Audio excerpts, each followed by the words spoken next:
अनोखा सुहागरात। 12 अप्रैल को हमारी सगाई हुई और जैसा कि आजकल चलन है, हम एक दूसरे से मिलने जुलने लगे। मैं और मेरे पति दोनों एक ही शहर इंदौर में रहते थे और डॉक्टर होने की वजह से हमें मिलने जुलने की फुर्सत कम ही मिलती थी। फिर भी जब भी संभव होता हम मिलते रहते। इससे हमें एक दूसरे को समझने का अवसर तो मिलता ही था, साथ ही एक दूसरे के परिवार के सदस्यों के विषय में तथा घर के विषय में जानने समझने का मौका भी हाथ लग जाता था। सब कुछ समझबूझकर हम लोगों ने निश्चय किया कि शादी के बाद 3-4 दिन किसी होटल में ठहरने की व्यवस्था कर ली जाए। हमारी शादी एक होटल के कंपाउंड से होने वाली थी।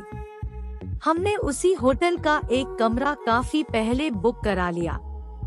यह बात सिर्फ मेरे भाइयों को पता थी, इनके घर वालों को भी इसकी कोई खबर नहीं थी।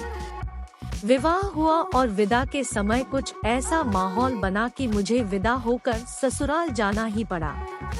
वहाँ भी कुछ रस्में हुई, फिर हमें वहीं रुकना पड़ा क्योंकि बहुत से रिश्तेदारों की वापसी रात में ही थी। रिश्तेदारों के चले जाने के बाद इनकी भाभी हमें अपने कमरे में ले गई, जो हमारी सुहागरात के लिए सजाया गया था। अब हमें अपने दिल की बात बताना जरूरी हो गया था। पतिदेव ने भाभी को अपने मन की बात बताई तो उन्होंने भैया से इजाजत लेकर एक कार की चाबी दे हमें मुस्कुराकर विदा कर दिया। हम होटल पहुँचे और काउंटर पर अपने आरक्षित कमरे की चाबी मांगी। हमें बताया गया कि उसमें तो कुछ लोग ठहरे हुए हैं। पूछने पर पता चला कि मेरे भाई ने मेरी विदा होने के बाद कुछ मेहमानों को उस कमरे में ठहरा दिया है। हमने उनसे किसी और कमरे की चाबी देने का आग्रह किया तो पता चला कि कोई कमरा खाली नहीं है। फिर हमने तय किया कि किसी और होटल में चलते हैं। दूसरे कई होटलों के चक्कर काटे पर कोई हमें कमरा देने के लिए तैयार न हुआ। न जाने होटल वालों को हमारे विषय में क्या गलतफहमी हो रही थी। कोई चारा न देख हम वापस ससुराल चल दिए। इस समय रात के 2 बज रहे थे। फिर सोचा सब सो रहे होंगे, वहाँ जाना उचित नहीं है। हम एक जगह पर कार रोककर सोच विचार करने लगे। सोचा चलो कार में ही सही। थकान के मारे बुरा हाल था। सुहागरात की सारी रोमानियत खत्म हो चुकी थी।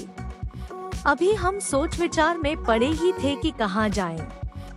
तभी एक पुलिस की जीप आकर हमारे सामने खड़ी हो गई। जीप में से एक पुलिस इंस्पेक्टर उतरकर हमारी कार के नजदीक आए। उन्होंने कार में टार्च की तेज रोशनी डालकर कड़क आवाज में पूछा, सुबह के 4 बजे यह सब क्या हो रहा है? हम उनसे कुछ कहते कि इससे पहले ही हमारे कपड़ों और समय ने उन्हें न जाने किस गलतफहमी में डाल दिया कि उन्होंने सिपाहियों से कहकर हमारी कार जीप से बंधवा दी और हमें कार समेत थाने ले आए। सुहागरात की सुबह 5 बजे हम दोनों थाने की बेंच पर बैठे थे। हमारे आग्रह पर इंस्पेक्टर मेहरबानी करके हमें फोन करने की इजाजत दे दी। मैंने भाई को फोन किया, वह पापा को लेकर थाने आए और हमें थाने से छुड़ाकर छुटकारा दिलाया। सोचिए थाने में बीती रात क्या कभी भूल पाऊंगी।